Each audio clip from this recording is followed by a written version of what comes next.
शेतकऱ्यासाठी आता नवीन वर्षाची दिलासा देणारी खुशखबर आहे।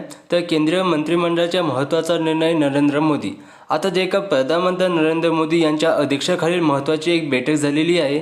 आता शेतकरी मित्रांनो 1 जानेवारी 2025 रोजी केंद्र जे का मंत्रिमंडळाची एक महत्त्वाची बैठक पंतप्रधान नरेंद्र मोदी यांच्या अध्यक्षतेखाली पार पडलेली आहे। या बैठकीत शेतकऱ्यासाठी 2 मोठ्या आणि महत्त्वपूर्ण निर्णय घेण्यात आलेले आहे। तर शेतकरी मित्रांनो जे कोणत्या मोठ्या निर्णय घेण्यात आलेले आहे आपण या व्हिडिओच्या माध्यमातून सांगणार आहे। तर शेतकरी मित्रांनो ही व्हिडिओ शेवटपर्यंत नक्की बघा आणि चॅनलवर नवीन आले असेल तर चॅनलला सबस्क्राइब करून घ्या। आता बघा शेतकरी मित्रांनो प्रधानमंत्री पीक विमा योजना अंतर्गत नवीन तरतूद, नवीन सुधारित पंतप्रधान फसल विमा योजना, प्रधानमंत्री पीक विमा योजना आणि वेदर बस्ट ऑफ इन्शुरन्स कंपनीने याने फळाचे पीक विमा योजना यांचा पुढील वर्षासाठी मंजुरी देण्यात आलेली आहे। योजनेमध्ये काही नवीन बदल व तरतूद समाविष्ट करण्यात आलेले आहे आणि काही समावेश करून 2025-2026 पर्यंत या योजना राबवण्याचा निर्णय घेण्यात झालेला आहे।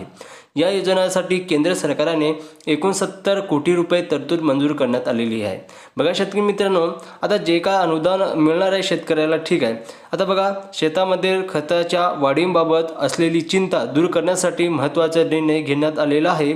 मागील काही दिवसापासून डीपी खताच्या एक बॅग मागे शेतकऱ्यांना 300 रुपये द्यावे लागत होते। आता अशी बातमी प्रसारित करण्यात आलेली होती, परंतु आता डीएपी खात्यात 50 किलो बॅगीवर भाव 1350 रुपये कायम ठेवण्यात आलेला आहे आणि तो पुढचा आदेश येईपर्यंत कायम राहणार आहे। आता NBS योजना अंतर्गत डीएपी खतासाठी प्रति टन 3500 रुपये अतिरिक्त अनुदान देण्याचा निर्णय घेण्यात आलेले आहे।